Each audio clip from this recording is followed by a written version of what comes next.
All right. Hi, everyone. Thank you so much for joining us this morning, noon, or evening, wherever you are. My name is Sebastian Grube, and I work with the NYU Abu Dhabi Art Gallery as the Community Engagement and Marketing Officer. And in case anyone is joining us for the first time today, this Arts Chat is part of the Art Centers of the Stage series, which also includes community dinners, visits to NYUAD classes, post-show Q&As, and it's a collaboration with the NYUAD Career Development Center and the NYU Abu Dhabi Art Gallery. So even though we're not able to meet in person, both the Art Gallery and the Art Center still want to bring artists to our community. So please subscribe to our newsletters, check the Off the Stage tab on the Art Center's website or the Events tab on the Art Gallery's website for upcoming conversations and workshops. And now I'll briefly introduce our panelists for today. We have Philip Rashid, director and filmmaker, Lana Fahmy, who is principal dancer and assistant choreographer of Sima Dance Company, Jumeiri, conceptual artist, and Derek Itzaks, the editor of Yalla magazine. And today's talk will be moderated by Yulia Timoshenko, who is an NYUAD senior student.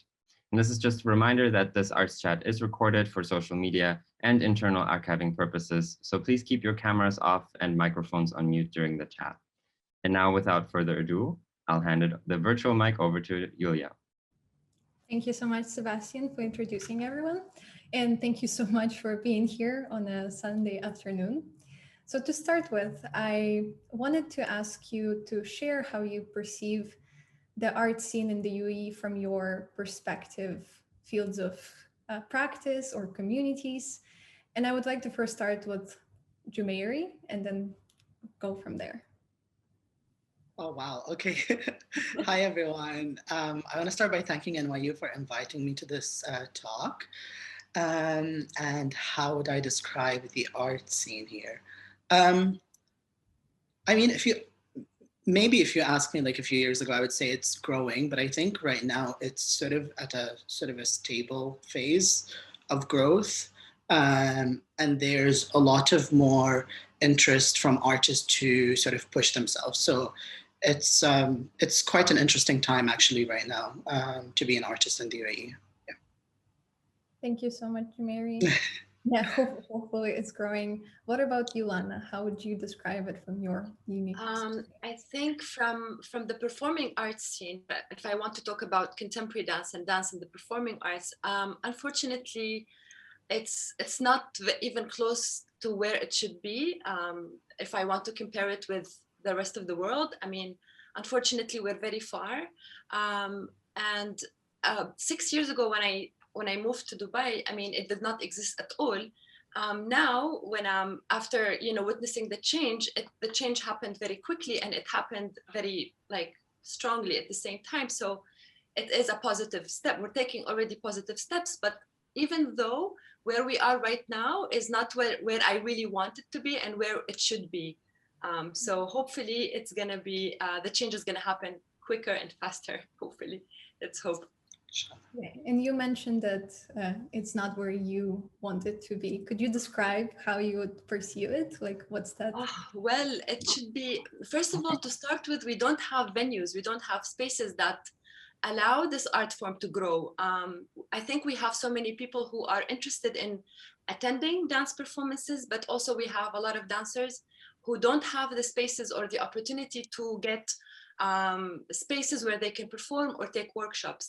And that's why the idea of having Sima Performing Arts, our own performing arts space, started when we, as dancers, me and my husband, when we moved to Dubai, we did not have any place to take a dance class or to perform. It was very expensive. Like the only venues that were available are like very prestigious stages, but they were very expensive. Like an individual artist won't be able to pay for a single day rent. So that's why we started to have the idea, I mean, of course, with the help of Al Sarkal Avenue, to actually start our own space where we have classes, workshops, and whatever, but also performing art space. Like we have our own theater, which is a very untraditional theater, but it is still a theater. So what I want it to be right now, I want to have more spaces like Sima, and I want to have I mean, now is even harder with COVID situation, but to invite artists around the world, to have this exchange, to be able to perform around the world also, we need to take the name, we need to put the name of UAE in the dance scene around the world. Like, I wanted to grow even more. Now it's only like small performances, workshops and classes, but no, it should be more. It should be international. Mm-hmm. Yeah, thank you so much for presenting such vision. And I think, yeah, the importance of spaces is sometimes overlooked, but like little physical spaces that are so important for performing arts development. What about you, Philip? How would you describe it from your? And I know that you're also doing some dancing. Like, how would you perceive this year from your perspective? Yeah, I agree with everything that Lana just said. From a dance perspective, it's really hard to find places where you can just gather and practice your craft. From the film scene, I would say it has grown in the past 9 years that I've been here. Yet the UAE doesn't have a real role in the global film scene, I would say, which I think should be possible, should be done. And especially being a metropolitan place like this, the challenges often are like, it's an expensive place to be. So everybody's mostly in the commercial world, making an independent film happen. You can't always count on everybody's support. Permits are expensive. No real funding possibilities. Plus, there's not really any festival anymore right now. We have Al Ain Festival, we have Sharjah Film Festival, and that's about it. There's not really a global A-list film festival anymore that can push you forward. With that being said, I think there's a new generation coming up that is doing really, really great. A lot of that is because of the Instagram push, and the phones can film nowadays, so everybody can try out stuff. So it doesn't take a lot of effort anymore to make something. It's all about creativity, which I think is great. And now it's about what kind of stories are we, telling, and how are we going to tell them? And I do believe filmmaking is a group effort, and we need to have people to tell those stories. And as long as we can collaborate in a good and professional way, we can bring things to a new level. And I can't see any reason why the UAE cannot be on a global level. And it's not about the technical stuff, and it's not about all the equipment, because everybody has that here. It's about a mentality and understanding that a scene has to grow, and it has to grow together, right? What do you think would help the UAE to get to that international global level? Yeah, funny enough, often people think, yeah, you have to spend a lot of money, you have to spend a lot you have to use the best equipment and stuff like that. No, I think it's more of authenticity, right? Personal stories. I think that is the key. And how do you tell them? Find your voice, find your genre, find your autograph as a filmmaker, which, is really, really important. Don't just copy things that are being done because they're the new trend. That is really, really important. Mm-hmm. Yes, thank you. And Derek, I wonder how you perceive the art scene from, let's say, like a bird's eye view as the editor of Yalla magazine in your 2 years, I think, that you've spent so far here in the UAE. Correct me if I'm wrong.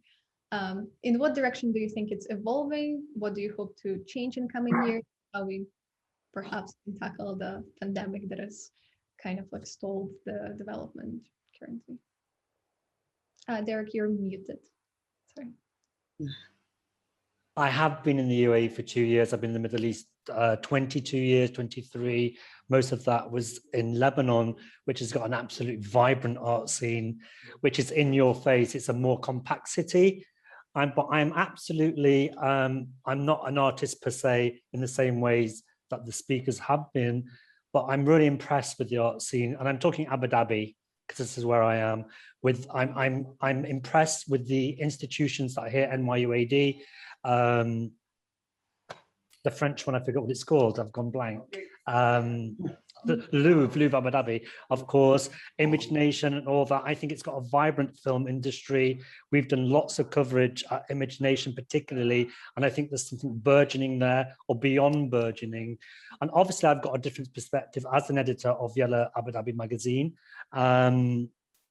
We talk to artists from around the world that NYU they bring in, such as Bill Bragan brings in, and Maya Allison, and we take those stories and we connect them to what's going on here. And there's a lot going on here.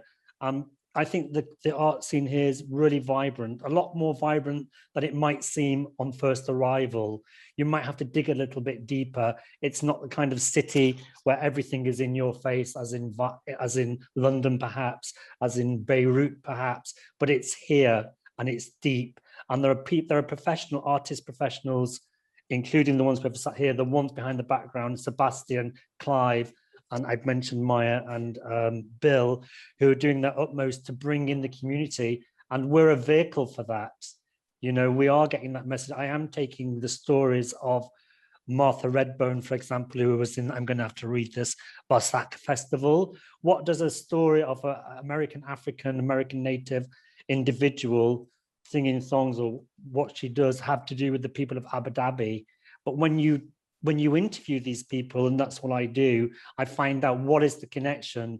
And I think that's what all the institutes are doing, and all the arts, be it like NYUAD, Louvre, etc. But even people on the ground, probably like Philip, like Lana and Jamari and other people, they have a message for the people, but it's up to people like us journalists to find what is that connection with the people here.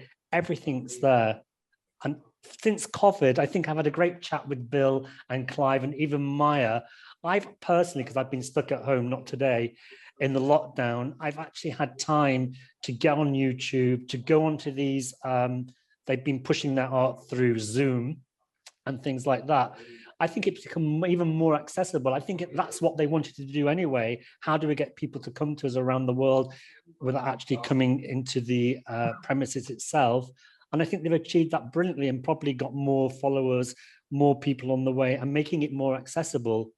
And that's what all I try to do as an editor, my team, my small team here. We try to get those messages of the artists out there to get people to know this is a vibrant art scene in Abu Dhabi and the UAE as well. I know Lana and Philip have highlighted some issues there. I'm not the artist, I'm not aware of those, but I know that to me it's extremely vibrant. And for the future, I have all the high hopes with all the work that all these institutions that I mentioned are doing, and with people like us helping to get that message out there, and artists to come and speak to us and to find out what they need to market themselves as well. They're artists, but they need to get their message out there any way possible. And like Lana just did now, she had a message there, which was important, as did Philip. Thank you so much for providing such a contrasting point of view from yes before. And it's very interesting how, in a way, pandemic made the world and Abu Dhabi as well more interconnected. Yeah. In different spaces, but still be together. What have you found that has been the most interesting for your audience, maybe for the Yellow magazine? What do they enjoy more? Like, is there any like preference for specific genres, or just do people open to like innovation in the arts? What do you think? Well, that's a really good question. What do they like? I mean, identifying your audience as an editor is not the easiest thing in the world, and to measure it, you can measure it by the likes from the Facebook, by people commenting, but I think it's connecting these people. So I know that David Young, one of our writers, did a piece on the Philippine, it's also from NYUAD. I don't have the name in front of me. It's a Filipino art group that connected with, it's connecting with the different communities that you have here. So it's making sure you've got a wide range of different types of art that might connect to certain communities within the community. But it's also interesting to the community at whole and say, look, this is what Filipinos are doing in art. They're not just doing this. And what do they like? I think they like stories where they connect. How, like I mentioned Martha Redbone, how does that connect? I want people want to know, how does this connect to me? Art, if you're not an artist per se, but you like to watch art, and I do, and you don't always understand everything, but you want to know, what is the message in this? how does it connect to me? And I think that's what the audience want. And that's what we try to do, is to connect that message and see how they're connected to that message as well. That there may be in America, there may be in another country, maybe in Dubai, of all places, but there is still a connection to them. And I think that's what works well. It's finding that key connection that connects to the community and different segments of the community as well. And they want to be part of that. They want to be part of things that they can join in and be, maybe take part in it. Like the rooftop rhythms, for example. People, I know that's so popular, and that's what people want to know. They want to probably know how to be part of Lana's dance thingy, for want of a better word, and filmmaking. There are so many things going that they can be part of. So I think what works for our audience is how they can be involved. No one wants to be told a story. You want to show them what's going on, and then they want to do it. So that's what I believe, and that's what I believe the audience wants, and that proves time and time again when we yeah, thank you. I feel like it's so important for the artists also to understand like what the audience wants and to create from that perspective as well. But I wanted to bring us back a little bit to the creative process and ask maybe Jumeri how, when it comes to creating work, how much your creative process gets influenced by the social and cultural environment where you're in, and how does being situated in the UAE inform your art, if it does in a way? Oh, yeah. I mean, for myself, Yani, I make work for the audience. That's the place that I exist in. You know, these are the stories that I connect with and I want to showcase. I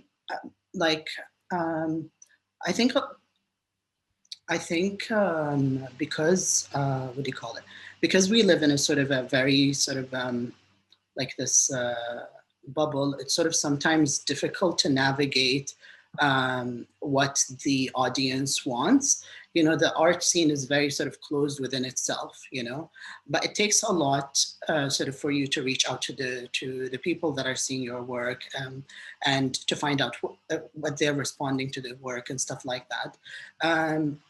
All of my work is autobiographical in a way. It's sort of a response to what's happening around me, what's happening in, whether it's family, what's happening in the city, stories of people around me. Even when I write music, I'm constantly thinking of the scene and of the people that are around. Yeah, that's sort of, yeah, so it does heavily influence it. I can't see myself working in any other way, you know? I like storytelling, and this is the place that inspires these stories. I think it really connects to what Derek said about the storytelling and the connection to the audience, because I'm pretty sure a lot of our biographical stories, they connect to a lot of people more than we think of. And the same question to Lana, I know that you started your practice in the Middle East and Syria, and then moved to the UAE. How did moving from one place to another changed or maybe informed your art? Well, it's going to sound a bit weird because in Syria, the community was already, let's say, aware. Like it was part of our culture to go to theaters. So attending, whether it's drama, acting, or dance, it was like ballets. It was part of our cultural lifestyle, let's say, to be attending performances and on. But so the community, let's say, it was I can say an open-minded. I don't want to say the majority because it's not. But I lived in a middle class. What do they say? Yeah, I come from a middle class. I can afford to attend performances, so it was already, let's say, developed. Of course, it wasn't developed as much as you know, around the world, but at least it was developed considering the circumstances that it started with. Moving to the UAE, unfortunately, we had to take a couple of steps back because although it is still an international country where there are so many nationalities, but we still, till today, when we have performances, people come into the space asking if they are going to be part of it. Like they still don't know what is this about? Like when we talk about a dance performance, they think it's like, oh, we will gather together and dance, or we'll just play music. They still, I'm actually surprised. I was shocked when I received a couple of people who were asking me when they entered the performance, and and they were asking, oh, so will we be part of it? I'm like, no, you will just sit and watch. So we had, let's say, I mean, we did not really change of our identity or who we are already, but we had to interact with those people who really don't know what this is all about, So it was a bit surprising. I want to talk about something that is very important. I hope I don't take much time, but in our craft, let's say, in what we do, is very important to have this physical connection with the audience. And nowadays with social media and the internet and online, and with the pandemic, even now the mentality of the dancers the mentality is to create work that will be shown online. It's not about the interaction anymore. And this is, for me, a very scary thing, because it's the essence of what we do, is this live connection with the audience. I know now with the pandemic it will change. Luckily also here in the UAE we're still be able to perform and all, but I mean, if we don't support it now or because it's now that we need it, it will, with time, with the new generation, everybody's now used to watching dance performances and create dance pieces for the internet rather than the physical connection together. So this is why I'm talking about this now, because just to follow on the first question, that we need to really now start to make this movement where we support venues and performance spaces to start to open or to get active. Yeah, I understand with the rise of social media, everybody's sort of performing. It's so scary. It's so scary. Now everybody wants to make performances for online, for the screening online, but it shouldn't always be that. I mean, now we live in the pandemic, of course, but we shouldn't erase this experience of a physical interaction. It's so important. Yeah, I personally really hope that once we can go out and gather in spaces, a lot of people will be really, really longing for it, because I'm personally cannot wait to get to see live performance. Yeah. It's different. Nothing is compared. You cannot compare anything to that feeling of being alive with the performer, with the dancer, with the energy of the performance. It's not the same. Yes, I see. And Philip, what about you? How do you build that connection with the audience? Because I know right now you're working on some projects and you're trying to build community around your project. What is the most important part of community building in your field? It is the live interaction. It's the energy you can share with being in a room together. There's nothing that beats that, like Lana said. Yes. Because especially when you deal with dance, for example, or it is your body transcends, communicates energy that cannot be captured by a camera.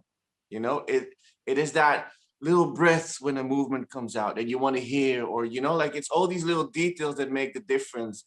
And for me, the same goes for when you're listening to music, right? Music can be a very personal thing, but it's also something that you share with people. Oh, do you feel? Wow, are you feeling that beat? I'm feeling it. Yeah, let's express it, right? And same thing for when you have cinemas. Why is, for me, cinema and films is one of the most powerful expressions, because it combines those things. It combines music, it combines performing arts, and people come together to get that experience, right? To share it, to talk about it, to transcend in another world. And if you just sit behind your screen, it's a lonely place and it's a lonely experience, and it's a very isolated future if that's going to be like that. That's what I think. So. And right now during the pandemic, I think, it's very difficult to find that connection, but is there a way that artists can still keep in touch, still connect, and not lose that community? For sure. Funny enough, it had, during this whole lockdown period, the past year, we made a lot of connections. We made a lot of Zoom sessions. We rehearsed through Zooms, which was not ultimate, but still you connect. We did a lot of music sessions through online just to keep each other motivated, inspired. Hey, what did you make? Check this out, right? And or you just talk about things while you're sitting at home. And so there's definitely an interaction, and there's definitely communication, and it makes the world smaller. It also, the most positive thing about the whole situation is it made people realize how important art is, you know, because it's as important as breathing. Because if we don't, you know, like get food for our soul, we die out. It's not just food for our body, you know? So the project that we're doing, it's called the Main Circle 7.83. And I had the time to research what that frequency means, 7.83. And it's the Schumann resonance. And Schumann was an experiment that proved that Earth has a frequency. And if we as human beings are not in touch with nature or with that frequency, we are not going to be in touch with ourselves. We're going to be depressed, down, unproductive. We cannot sleep. And this comes back to us being humans, that we have to be in touch with each other, nature, and vibrations. Thank you, Philip. Thank you for such a thoughtful answer to this. And bringing back to like what it means to be an artist in the UAE, there's a lot of skills that come to being an artist apart from being a master of your craft.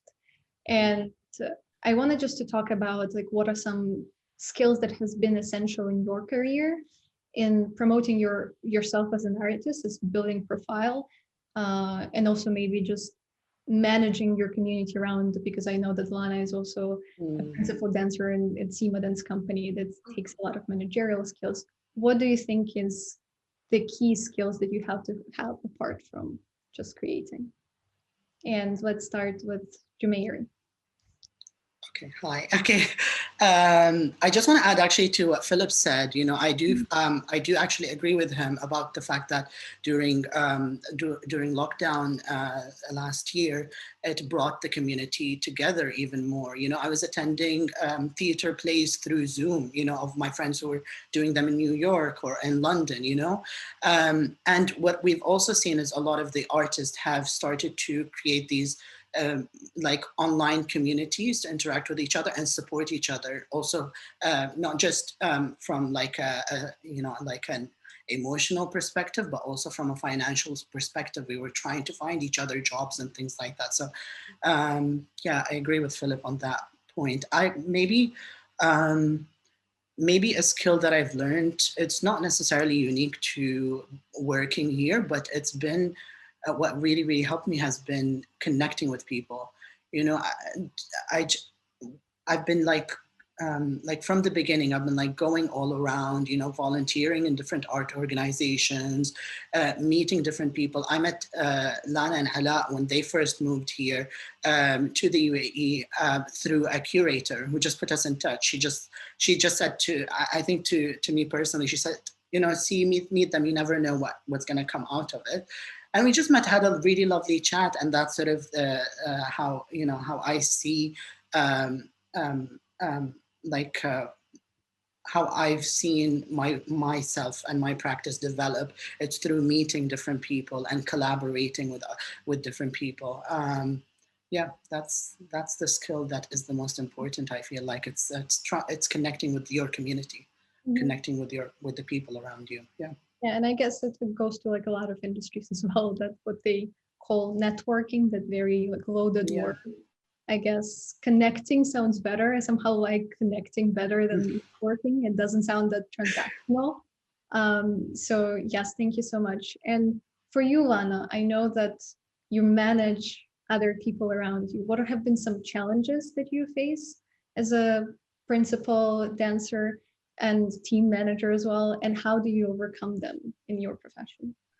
There are so many levels to answer this question, but I want to talk about something that can actually answer this question and answer the question before, is that we are very lucky to be actually in a country like the UAE, because now in our company, we have more than 30 nationality.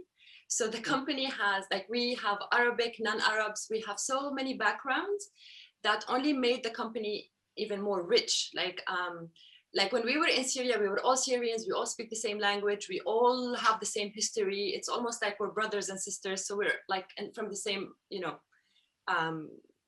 from the same mother. But now we have to deal with so many people that even sometimes talking to them is a bit different. Like, you know, maybe sometimes the way I talk from my culture is different from their culture. So the way we communicate is different. And that for me, at the beginning, it was a challenge because I thought like, I take things for granted, but people, you know, like the way we communicate is different. So I grew in, so I'm now more aware, and I'm like, how to say, I'm more rich, and I have all their cultures also with me, because we're practicing together, we're learning together, we work together, even if we don't have any performances, we always train together daily, like it's a daily thing. We spend most of the time together. So it just made the company rich, like so rich. So you can actually see it, and also when we work, when we choreograph, when we perform, you can actually see like these different backgrounds in the choreography work, even though if it's me choreographing or Ala. So we're both are influenced by everybody.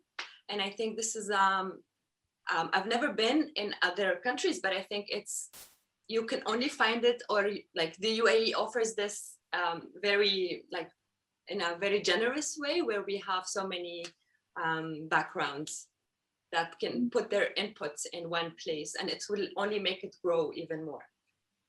Yes, it's definitely something that I also really love about the UAE, that cultural richness that you mentioned, people around you, and how much it pushes you to grow as well, and how you see the world and how you interact with people. And yeah, when it comes to your, I guess, more day-to-day administrative position, what are some skills that helped you to not only, I guess, evolve your creative side, but also your managerial side? Honestly, to be honest, I hate being the manager. I hate the emails and the Zooms and everything. I always want to be on the other side. So unfortunately, Ala and I are the only, like, we're supporting each other, and we both started Sima Performing Arts. We don't have any, you know, fund or support or anything. So we do everything alone. So we have to send the emails. We have to, you know, check on everybody. We have to do everything. And it's somehow, I mean, of course, it made me maybe a stronger person. It showed me a different way that usually I don't take, but it's exhausting, to be honest. Like luckily now the team is a bit bigger, so I took a step back. My work is only physical. My work is only with the dancers. Anything that has to do with you know, being an admin is taken care of by somebody else. So I consider this lucky. I'm very grateful that I have this opportunity to be able only to focus on, you know, what I do in my body, and you know, the creation part, which is also very demanding. It's very hard. We have to always keep up. Every day we have to train. It's very exhausting. I'm not the same person. I'm not the same dancer who used to be 20 years ago, but I'm trying my best to stay. It's always hard to keep it up. That's why I always say, now this is the peak. This is where we should be performing. This is the highest, you know, where we should be in the most, how to say, giving. So yeah, we're working double to do it, to be able to do it. Yeah, it sounds like a lot of hard work, everything you do with Sima. It is. And people think it's so easy. Oh, you're just a dancer, you just dance, like, you know. No, it's not easy. It's not just dance. It's very physical, it's very demanding, it's mentally exhausting, like but it's so nice at the same time. It's such a rewarding thing. Like I can't do anything else. Like I can't imagine my life. It saved my life several times, and I'm so grateful that I made that choice. Wonderful. Thank you, Lana. In 10 minutes or so, we're going to be opening up for questions. But before it, I wanted to ask Derek, from your perspective, how do artists can put themselves out there and promote themselves? Because it's such also important skill. And I feel like you're somebody who's in the media industry. Maybe you have some tips and tricks. So actually how to get the people notice you in building your audience with the help of media, whether it's like more traditional or social media. What do you think? You're muted again, Derek. Thank you. I'm being a good boy. I'm muting myself and I'm not talking. Can you ask him to shut up? Yeah, it's a good question. And with digital and social media, that's a great medium for getting your message out there. I mean, basically, it's marketing. It's as cold as that, I'm afraid. You have to market yourself better, get yourself known. You can do that through all these institutions that might come and tell me. Contact magazines yourself, I would say. Be proactive. It's great having these shows. I mean, Philip Rashid there has brought to the fore some great things that I didn't know about. And also Lana, I mean, that's quite new to me, but how would I know about those if no one told me? You know, now I'm aware of those. It's great fodder for journalism for me to write about in a positive. I also want to be positive about the art scene in the UAE. I don't really want to portray negativity, but I do want to highlight issues that people are having. How can they grow? And I think artists should actually reach out to editors, to publications, and keep trying. It's not easy. I'm one of the easiest because I'm very, I work day and night. I work 7 days a week. It's my life.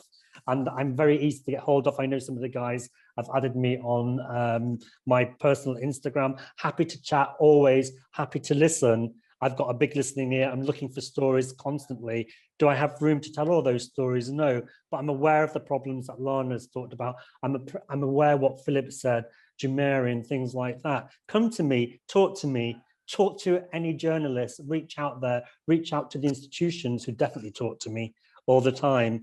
And I can eke out a story for that. I can translate their story, what they're talking about, to the community, which, as Lana, I lived in Lebanon. I'm from Britain, I'm from Manchester. It's absolutely multicultural. You know, I'm used to that. Living in Lebanon, it's Lebanese. The only people, I guess, that are multicultural people like me there, or people that are in the domestic industry that they bring into work. So that was a shock for me. So to come back to the UAE, or to come to the UAE, and to be back in a equal, so-called multicultural society, again, it's absolutely a boon. So it puts me, okay, I lived in Lebanon, I was in Syria a lot. So with other people, with the Filipino people that I talked about, which Bill's mentioned on here, it's gone further down. It's just great to be back in this multicultural society and to see all the different parts of art. But I need people to come forward and tell me. I'm not an artist per se. I'm an artist that I'm a writer, but I'm not an artist like Lana. I'm not a dancer. I want to be a dancer, as I told her last week, but I'm not.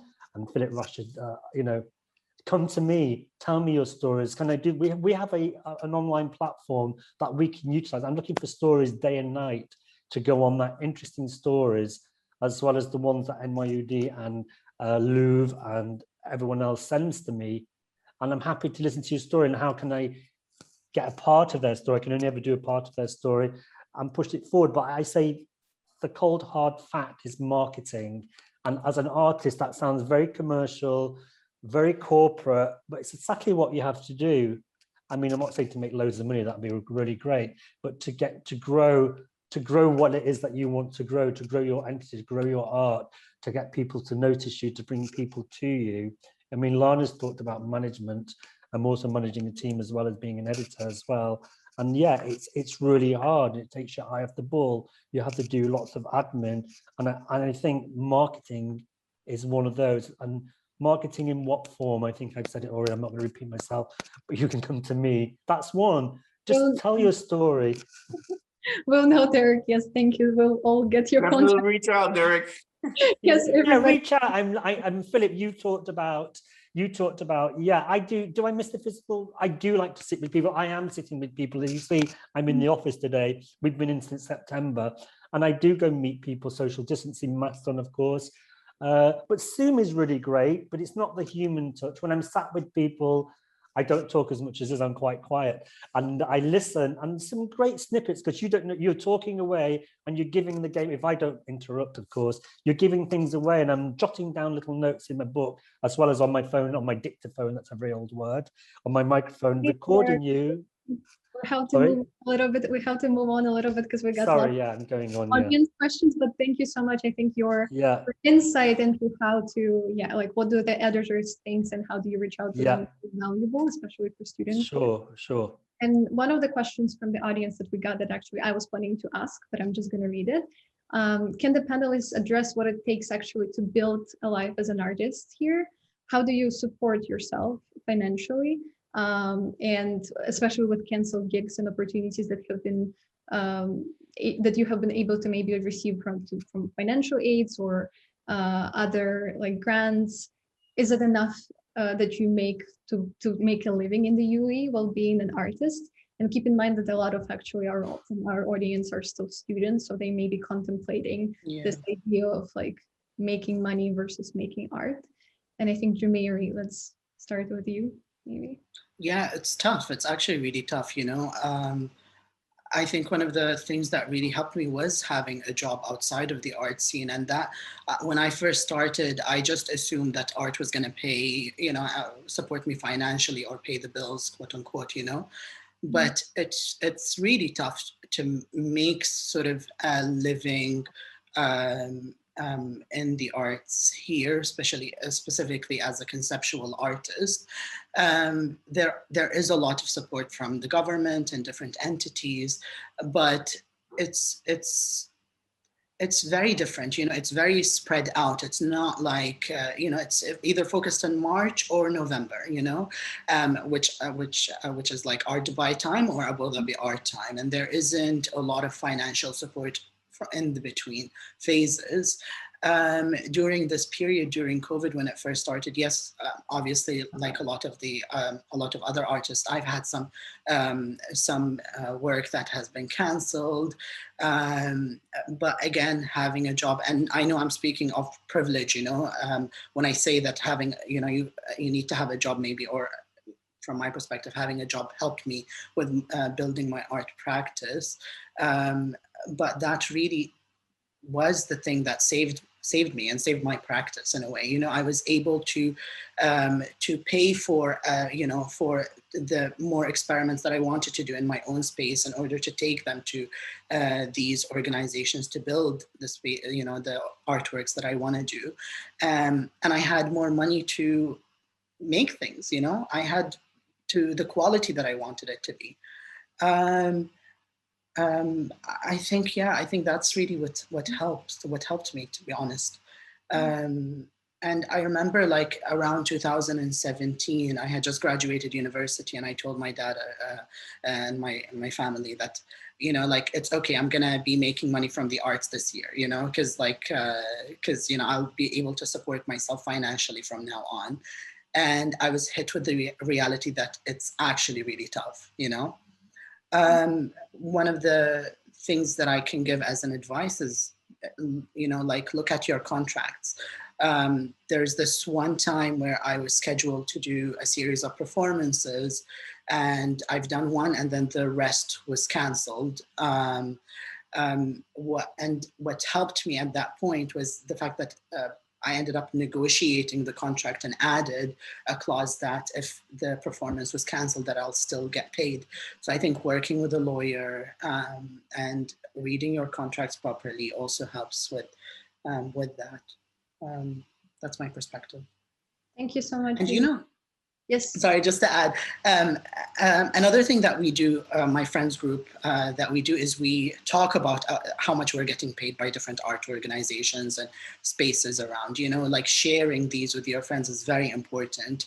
And we're very honest, we're very transparent. And sometimes you realize that different people get paid differently. And there's really no justification for it. Technically, but yeah, just sharing, being honest with your friends about fees and stuff like that's very important also. I see Lana and Philip nodding a lot. Philip, can I hear from you, like, advices of how to sustain yourself as an artist financially, especially here in the UAE? Maybe you can share some challenges that you and how you overcame them. So let me start with the beginning. When I came here, I didn't come as a expat with paid salary or a house or like a car and anything. I came here through dance and hip hop. I was invited to give workshops and stuff like that. But I also decided to stop, and I only had $100 in my pocket, to be very honest. But I really felt good here, and I wanted to build a life here. But what I also saw was I'm not a mall performer. I'm not gonna go into a funny suit and dance in the mall. So I decided to focus on my filmmaking. And I've been in the film industry for 20 years now. And I came to a point in my life, I said, okay, yeah, let's shift focus, right? With the first paycheck that I had, 2,000 dirhams, I could decide, am I gonna rent a room or am I gonna buy a camera? Now, for me, that was a really conscious decision of which direction you're gonna take as an artist, right? Like, I decided to buy a camera and sleep another few days in the park. I figured with that decision, I could show people what I can do, right? And funny enough, that choice changed my whole course, because all of a sudden I was accepted with a 1-minute thing that I made to the Arab Film Studio at Image Nation. I got my first film commissioned, which was a life-changing moment. And I made those films while I was still couch surfing everywhere. All of a sudden I get commissioned by My Dubai to make my first short film seven years ago. And it helped me to grow as a person. But it also like makes you understand that all of these things, you know, don't come with sacrifice. When I won that short film competition at DIF and I was flying to Cannes and I'm living this star life at the red carpet with the festival, all I was thinking about, where am I going to sleep when I come back? You know, like, that's reality, you know, and it keeps you grounded. And you have to, you know, you have to make sacrifices, because I was in a country where I didn't know the players. I didn't know the industry. I know how to make things happen because I've done it before, but the mentality is different. The people are different. I've interned on documentary projects for a month long, didn't get a cent paid, right? Not even a toothbrush. And I can honestly say I was one of the most experienced people on set, but you have to swallow it. You know, you have to swallow it, because again, you have to prove yourself. You have to show people that you can do something. You have to bite through the dust. Everybody always sees the glamour online and this and that, but they're not willing to bite through the dust and put your ego aside to make it happen. And this is what you have to do. It's not about, oh, look, here's a snap picture of me being an artist doing something cool. Nah, you know, it's about people have to believe in you, that you can do something. And luckily enough, I have had people that now believe in what I'm doing right now. That project with NYU, you know, like NYU commissioned me for my first big project. And it's a luxury that I never had. And it also makes you realize, because you have to balance between art to sustain yourself and your commercial worlds, right? To pay the rent. And this is realism. This is a realism, right? There is no, you know, like this, you can't be this fairy like and wander around. I'm just gonna make art. Now, who's gonna pay your food? You know, how are you gonna pay your license? And how are you gonna open a bank account here in the country, right? How are you gonna rent the space? All these practical things are very challenging here. And you have to think about these things, especially when you know, come as a student into the professional field. My advice also is know your circle, right? Like, who do you let in, who is not in there? Because there's going to be jealousy. The moment you grow more than other people, right, that have been here for a long time, there's going to be jealousy. How do you deal with that? Other people going to support you from, you know, ways that you've never expected. Tap into that energy. Believe in yourself. Keep focused. That's it. Yeah, I mean, I can go on for days, but It's a very important points that you raise, and all of those, I think, like very important to keep in mind when you build your career from scratch. And I'm gonna just move to the question from Bill, and he wrote that it seems like the UAE has many of the conditions needed to create a robust art scene, but it hasn't taken off fully yet. What are the two most important changes that need to happen to kick things off to the next level? Let me go to Lanax, since we haven't heard from her in a while. So what are the 3 things that should happen to take the scene into another level? Another level, yeah. I think the most important is the government support, because the government should set itself as a role model. So if they support performing arts, I'm going to talk about my where I come from. So if they support the performing arts by maybe putting it in schools, maybe opening more venues, maybe funding performances, supporting local dancers, bringing dancers abroad, whatever, but it has to come from the government. It has to come from the government institutions, because they will set the role for everybody else. When they see that the government is paying attention and paying care and giving their eye and their money to support this, it means it's important. And it is important. It's not even important, it's the most important in building a healthy cultural community. So this is, I think, the first and the most important. Second of all, I think people to be more open-minded towards it. So when it's happening, they should support it by attending, get curious, know what it is. If you don't know, if you already know, go ahead and support, watch, attend. And also maybe, I don't know, for me personally, I want everybody to experience it, because it shouldn't only be for, I mean, of course, professionally, it took me 15 years to do what I'm doing right now. It took me a lot of hard work. But at the same time, I received so many people who got to know it maybe late. They didn't know about it before, and they want to be part of it. It's okay. Like, don't put barriers around you, and just try it.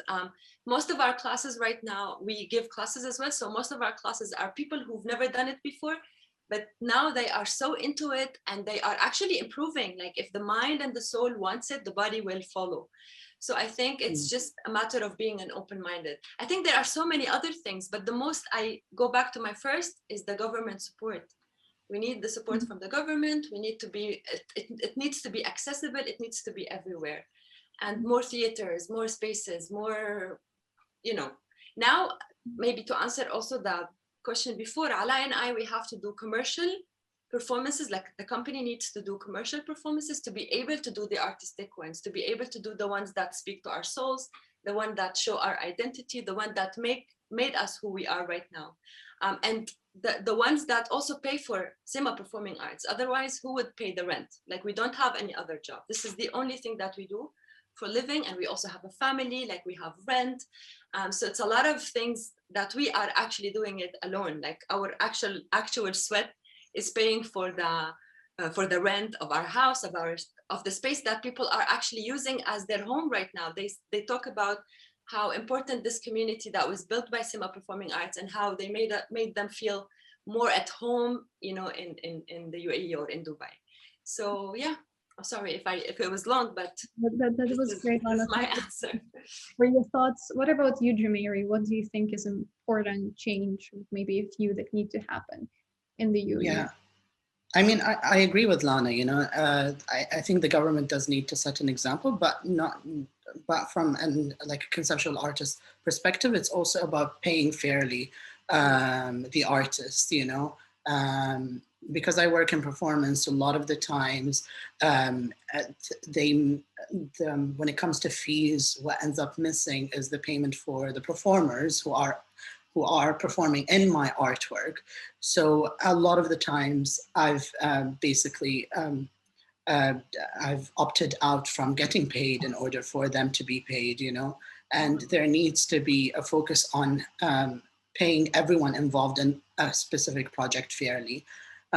As opposed to just one person. The other thing, and it's about art critique, like we lack that. I would love to see a really aggressive review of any of my artworks, but it's always very polite. It's always very sort of, you're looking at it through like the rose-colored glasses in a way. We need proper critique in order to develop as artists, as creatives, and for the scene to develop. That's what's missing, I believe, also. Mm-hmm. Yeah, and Lana, I guess it's good to ask you. Somebody is asking, what are some practical insights into how to, as an artist, find a studio space or workspace here for exhibit? do you have any suggestions or maybe name spaces? Come to us. I think you need to come to SIMA. Like, we offer our space. We always offer our space to so many artists who would like to, you know, try things, maybe not to necessarily perform, but also to work, to make workshops or anything, or to also work in progress. It's very hard. This is why we, at the beginning, we struggled a lot. Like, it was, I always start my answers with, it's very hard, it's very hard. I don't want to make it like it's a negative thing. It's not, it's positive, it's happening, the change is happening, but it's, at the same time, is hard, yes. Finding a space needs to have, you need to have more, maybe, how to say, you need to communicate with people more, because from what happened to us, it was like a mere chance, like it was a coincidence. Like, we know somebody who put us in touch with someone. So I think you have to make connections, you have to talk to people. Yeah, come to us, like, we can help you. I think financially is the biggest problem, but if you would be able to find, you don't know how things, it can happen very quickly, and it can happen so out of nowhere. So yeah, you just keep your eye open, keep your mind open. Like, you never know. But you can also meet me, and we can I can help you personally. That's great. We'll surely leave your contact. Philip, do you have an advice on that, on finding space to perform or to exhibit or to film, maybe even? Yeah. I mean, I also wanted to react on Jumeirah, because I totally agree. Like, we need rebels. We need people, like, to say when it's bad, when you don't feel it, you don't feel it. It's not, and not everything is great, and no sugarcoating. In art, there's no room for sugarcoating, you know, like, especially when we're on film sets. I am a very straightforward person. I go like, oh, that was pretty bad. Let's try that again. You know, like, because there's no time to go like this and this and this. No, let's try. And that there should be a mutual understanding, because that's how it should be. Like, oh, okay, sure, let's go. Let's try something else. What do you want, right? That's how I believe art should be created. And about spaces, yeah, I mean, it's very expensive to rent a space, first of all. You know, like, for me, I would love to have a creative studio. When I was doing the residency at the SIMA dance performance, I felt so alive. I'm like, man, it's great. It's just to try things out and have the room, and just, you know, like, with me, the only thing I was missing, some film corner or something like that. But you know, it's just a dream to have space. Yeah, no, you have the lights. Yeah, I saw, but it's a dream to have a space like that, and it's so important that you can be with your creative community, and not in just office hours, because that is when your administrative work has to happen, and your emails and your phone calls. But you want to take that time to create, which happens when you're just relaxed and together, and you're watching and you're listening, and you go like, oh, wow, let's try this. And right away, try it. That's the organic way of how art should be created, I think. And also, regarding that question before, why is it not really taking off? It's we need the rebels. You know, again, it's a lot of the movements have come from grassroots or street culture, and that has moved society forward. And it's not about saying yes and everything is great. It's about, what do you have to say? What is missing? What can I contribute?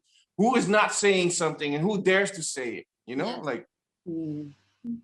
Yeah, there's a lot of reactions in the chat about this creative criticism that Jumeirah has brought, which brings me to Derek, maybe briefly before we wrap up. What could you say about that?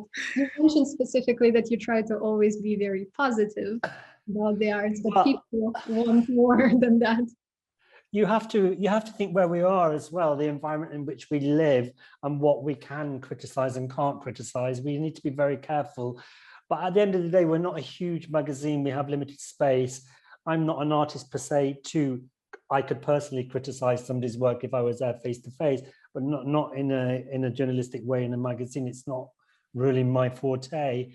I would say bring in the international press, or the international press here, they definitely would criticize. We know it. And I know that I see Lucy Wood is messaging here, yes, so much creative criticism missing. I agree. My role, or our role at Yella, is to not to be a Pollyanna and all things are sweet and great, but I do want to tell Philip Rashid's story. I do want to tell Lana's story. I do want to tell Jumeira's message or get a part of the message and tell people this is what they say it's about. Go see it. You criticize it. You go find out. I don't have the wherewithal to do that. I'm in an environment where I can't do that, and I'm talking about where we are. So in that way, but I would reach out to the international press, invite them perhaps. Are they coming here? I'm not really sure, obviously not at the moment. That's one section that would definitely criticize. I mean, I don't know if the universities and the other entities, they criticize you. I'm not sure, maybe they could tell me. Yeah, that's. I just want to. Yes, go. Sorry, Julia. No, I just want to add to this, like, because I sometimes feel that when we invite international press to come and critique, there is a lack of awareness of what the scene is and what our work is about. You know, a lot of the artists around us or around me personally talk about their personal experiences in the context that is the UAE or in the context that is the Middle East. And sometimes international press don't know what we're talking about and end up misinterpreting some of our works and adding connotations that can be problematic and can hurt the safety of the artists. Whether they add like a religious narrative or a political narrative that is not even there in the work. So I don't know. Maybe I would disagree. I don't feel that international press is the way to go. Yes, sir. I'm just going to ask you, but is that not your role? Again, it comes to marketing. I mean, when you invite them, do you send them the message of your piece of work? Yeah, you're always going to get that. And particularly the West, I'm from the West. I've lived here 22 years. I can see what's going on. And they come with a particular vision. It could be political indirectly, of course it is, of what they think the Middle East and how it is here. And when I say the Middle East, I mean the entire Middle East. I can see what you're up against, but I don't know if you can send your message or say this is what it's about, this is what you should be looking at. But I know it's the press at the end of the day, and they do not what they want, but they see what they want, and they go back with a certain message. But yeah, I see it all. I see it particularly in the UAE or in the Khalij, in the Gulf. I lived in Lebanon. I didn't see it as much there, but here there's a lot of Westerners that have a misunderstanding of the area and of the issues involved. They have their own vision. I fully understand what you're saying, but I just wondered if you could give the message to them before they get here. I don't know. Unfortunately, we're running a little bit over time, and I think it's time to wrap up. There's so many interesting conversation, and we're kind of getting into discussion finally. And there's a few unanswered questions in the chat, but that seems to show that people were definitely interested in like the stories and the ideas that you were sharing here. So I'm just gonna hand it over to Sebastian. Thank you.